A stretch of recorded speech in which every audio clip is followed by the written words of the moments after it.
ফিরে এলাম বিরতির পর। এসএসসির 26,000 চাকরি বাতিল মামলা সুপ্রিম কোর্ট কিছু অংশ রায়ের পরিবর্তন করেছে আর বাকি রায় বহাল রেখেছে। তাহলে এসএসসি কেন এখনো সমস্ত ওএমআর প্রকাশ করলো না?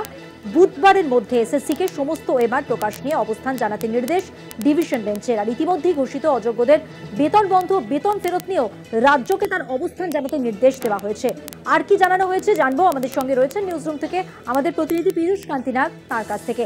পীযূষ দা, দেখো, কলকাতা হাইকোর্টে বিচারপতি দেবাংশু বসাক ও বিচারপতি মোহাম্মদ সাব্বাক রশিদির ডিভিশন বেঞ্চ নির্দেশ জারি করেছিল যে এই 26,000-এর যে প্যানেল, সেই প্যানেলের তালিকা সম্পূর্ণভাবে বাতিল করে দিয়েছিল পরবর্তীকালে।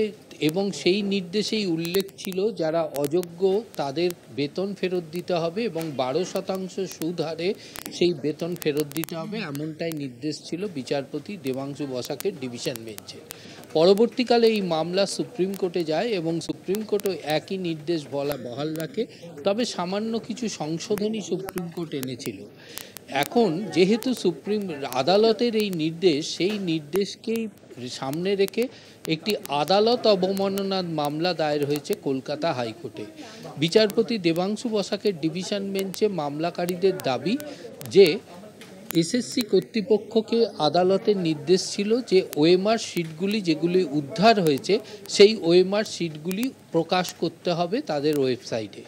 দ্বিতীয়ত দাবি হচ্ছে যে আদালতের নির্দেশ ছিল যে অযোগ্যদের তালিকা অনুযায়ী তাদের বেতন বন্ধ করতে হবে এবং তাদের বেতন ফেরত দিতে হবে।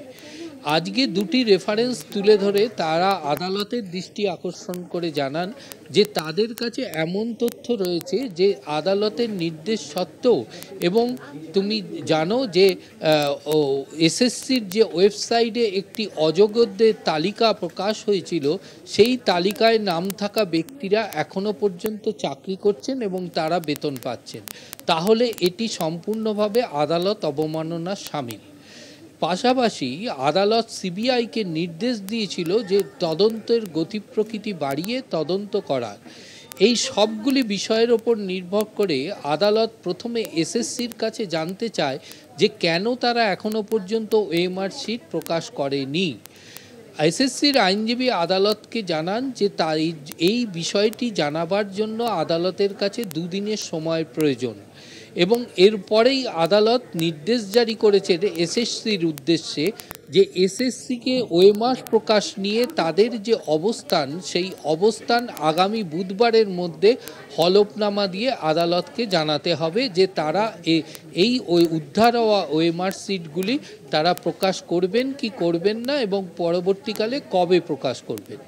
দ্বিতীয়ত, রাজ্য সরকারের কাছে আদালত জানতে চায় যে যাদের অযোগ্য হিসাবে ইতিমধ্যে এসএসসি তার ওয়েবসাইটে প্রকাশ করেছে এবং টার্মিনেশন লেটার ধরিয়ে দিয়েছে, এখনও পর্যন্ত তারা কিভাবে চাকরি করছে বা কিভাবে তাদের বেতন এখনও পর্যন্ত বন্ধ হয়নি, কেনই বা তারা বেতনের অংশ আদালতের নির্দেশ অনুযায়ী ফেরত দেয়নি।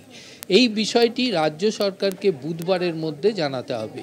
এছাড়াও সিবিআই এর উদ্দেশ্যে বিচারপতি দেবাংশু বসাকের ডিভিশন বেঞ্চের নির্দেশ যে সিবিআই আদালতের নির্দেশের পর যে তদন্ত করেছে সেই তদন্ত কোন পর্যায়ে রয়েছে এবং এই তদন্তের ক্ষেত্রে আর কি তথ্য উঠে এসছে সেই সংক্রান্তে একটি বিস্তারিত রিপোর্ট কলকাতা হাইকোর্টে বুধবার জমা করতে হবে।